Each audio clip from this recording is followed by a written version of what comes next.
Hello friends, welcome to our channel मन भावन कहानियाँ।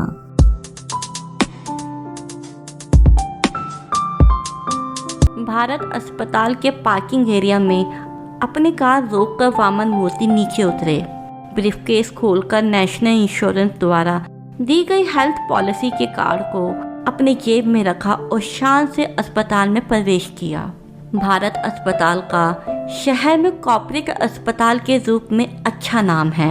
20 एकड़ क्षेत्र में ऊंचे पहाड़ों पर फूलों के बीचों बीच बना भारत अस्पताल आधुनिकता दर्शाता एक 5 स्टार होटल सा दिखाई पड़ता है।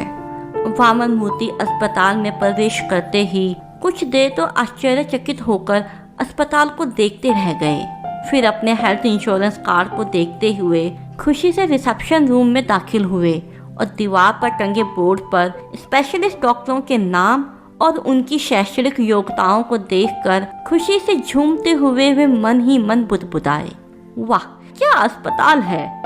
रिसेप्शन पर एक खूबसूरत युवती कंप्यूटर पर काम कर रही थी। उन्हें देखकर बोली, आपका नाम क्या है? जी वामन मूर्ति।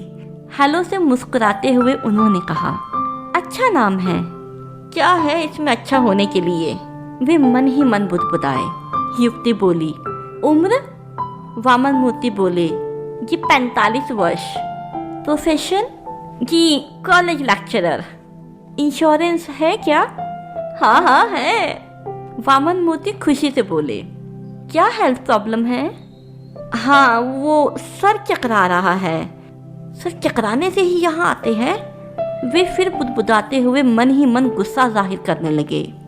युवती बोली, आप जनरल फिजिशियन, डाइटिशियन स्पेशलिस्ट या हृदय विशेषज्ञ किससे मिलेंगे? जी जनरल फिजिशियन से। वामन मूर्ति बोले, ठीक है, दाहिने तरफ के कॉरिडोर में दूसरा कमरा है डॉक्टर नित्यानंद का, आप वहाँ जाइए। वामन मूर्ति 500 रुपये फाइल के देकर डॉक्टर नित्यानंद से मिलने पहुँचे। वहाँ आधा घंटा इंतज़ार करने के बाद उनके डॉक्टर नित्यानंद से मुलाकात हुई। डॉक्टर नित्यानंद की उम्र लगभग 50 वर्ष थी और सर गंजा था। उनके पास स्पेशलाइजेशन की 4-5 मेडिकल डिग्रियां भी थी। डॉक्टर नित्यानंद ने वामन मूर्ति को देखते हुए पूछा, क्या प्रॉब्लम है? वामन मूर्ति बोले, डॉक्टर 2-3 बार सर चकराया है, ब्लड प्रेशर की समस्या भी है, इसके साथ साथ जनरल चेकअप भी करवाना चाहता हूँ। ये देखिए हेल्थ इंश्योरेंस कार्ड भी है, इसके लिए आपको एडमिट होना पड़ेगा।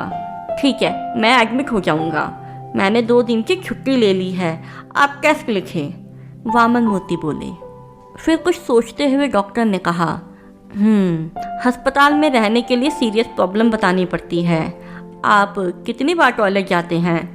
जी हर रोज 2-3 बार। ठीक है, मैं क्रॉनिक लूज बॉल सिंड्रोम लिखूंगा।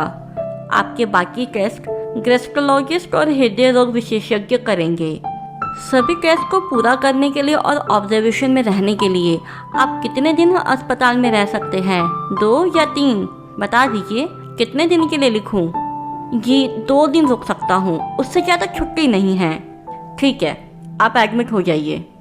एडमिशन काउंटर पे अपना इंश्योरेंस कार्ड देकर वामन मूर्ति 5 स्टार होटल जैसे अस्पताल में कमरे में पेशेंट के रूप में भर्ती हुए। नर्स के बाहर जाते ही वामन मूर्ति ने कमरे में चारों तरफ नजर दौड़ाते हुए मन ही मन कहा, कितना अच्छा कमरा है, guest bed, ceiling light, toilet आदि। ये सब सोचते हुए वो बुदबुदाए, इंश्योरेंस करवाना कितना अच्छा साबित हुआ। फिर उन्होंने अपनी पत्नी को फ़ोन किया और कहा, मैं अस्पताल में भर्ती हो गया हूँ, तुम बच्ची को लेकर अस्पताल आ जाओ, हम 2 दिन यहीं रुकेंगे।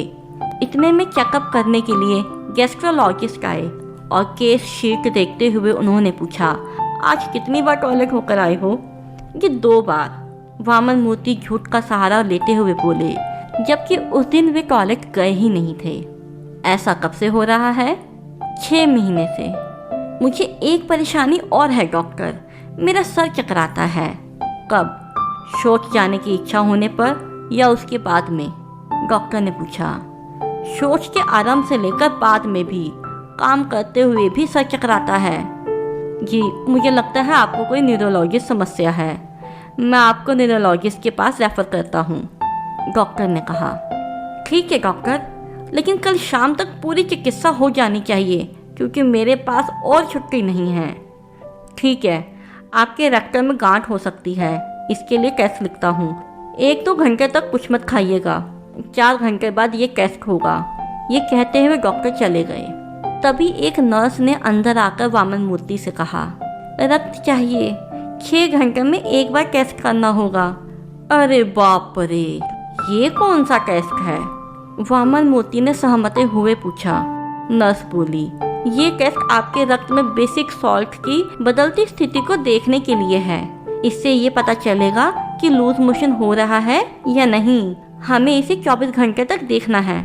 नर्स ने बाहर जाते हुए वामन मूर्ति से कहा, रात को 8 बजे ही भोजन करें। कल सुबह फास्टिंग ब्लड सैंपल लेना है।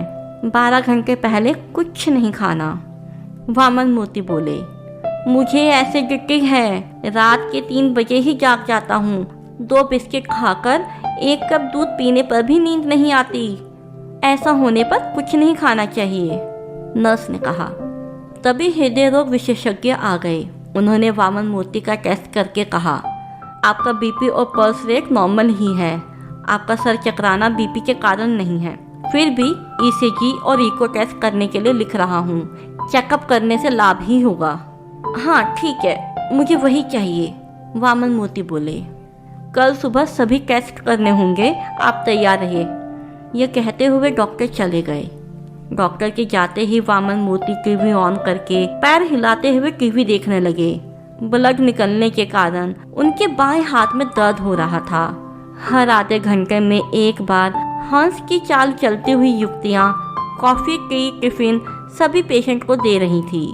तभी सिल्क की साड़ी पहने एक सुंदर युवती ने वामन मूर्ति से पूछा, आपकी देखभाल ठीक से हो रही है या नहीं? वामन मूर्ति ने हाँ में जवाब दिया। तभी न्यूरोलॉजिस्ट ने कहा, आपको न्यूरोलॉजिकल डिसऑर्डर है या नहीं, ये जानने के लिए न्यूरोग्राफ निकालना पड़ेगा। ओके? उस टेस्ट में दर्द होता है क्या? वामन मूर्ति डरते हुए बोले। नो, एकदम नहीं, न्यूरोलॉजिस्ट ने कहा। अगर दर्द नहीं होता तो ठीक है। वामन मूर्ति ने राहत की सांस ली।